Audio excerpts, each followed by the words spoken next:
So, Fast Fiction. Fast Fiction magazine was published in 1982, the first issue, by Phil Elliott and Ian Wietrich. I'm not quite sure. I don't have the first issue. I really wish I did. I'd be happy to buy that from someone if they have a copy. It took its name from the Fast Fiction stand, which had been set up by Paul Gravett and Peter Stanbury, who indeed had named that after a comic taken from the Overstreet Price Guide. And Fast Fiction featured the work of Phil Elliott, Eddie Campbell, and Ian Wietrich, whose name I can't pronounce and probably just butchered then. But it was a fabulous little magazine. Here we have a John Watkiss back cover that would come out every 2 months and be sold mainly at the Fast Fiction stand in the Methodist Central Hall in London at the Westminster Comic Marts. I don't think the Methodists were completely aware of the kind of material that was being sold there. Not that Fast Fiction was a particular culprit, but certainly some of the things coming from Knockabout in the time were quite shocking. The Fast Fiction 2 had Boo Boo's Girl. This has Boo Boo's Tent.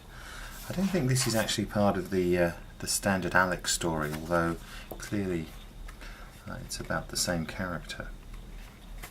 As I say, every 2 months this came out, and here we have issue 5. Again, here we had an addition to the cast of Ian, Phil and Eddie with Ed Pinsent, and of course Ed Pinsent would go on to edit Fast Fiction, and I really enjoyed his work, but for some reason I think because of the artwork, had a little bit of trouble getting into it, but when I did, I always really liked what he did. And Ed Pinsent, in fact, has the most comprehensive website about Fast Fiction, and so that's one of the reasons I'm doing a video, is because I can't compete with his fantastic collection of Fast Fiction magazines. So I thought I'd do something a bit different here. This is issue 6. In addition to Ed Pinsent, there's the writers Alan Galton, who I believe passed away, and Howard Stangroom. Issue 7, which went to a different format. But again started featuring some of the Alec material that anyone who's a Eddie Campbell fan will be very familiar with.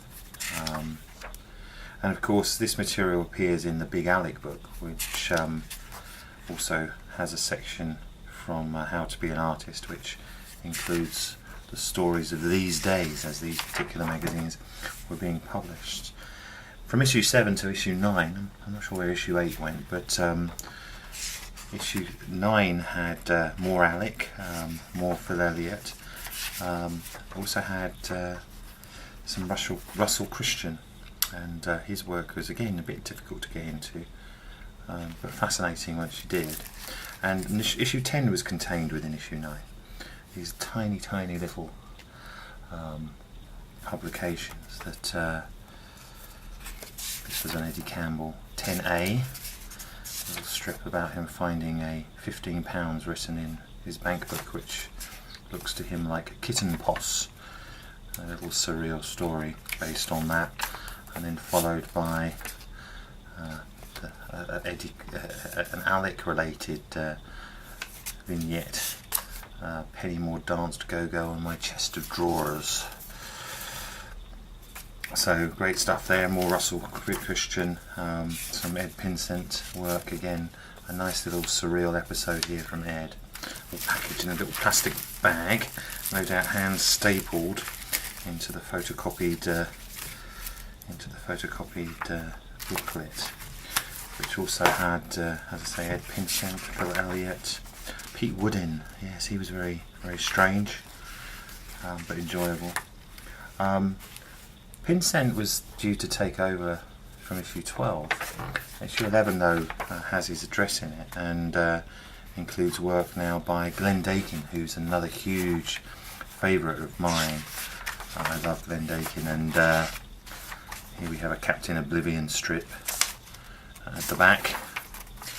Great stuff as ever. I think you can pick up collected works of Dakin possibly on eBay.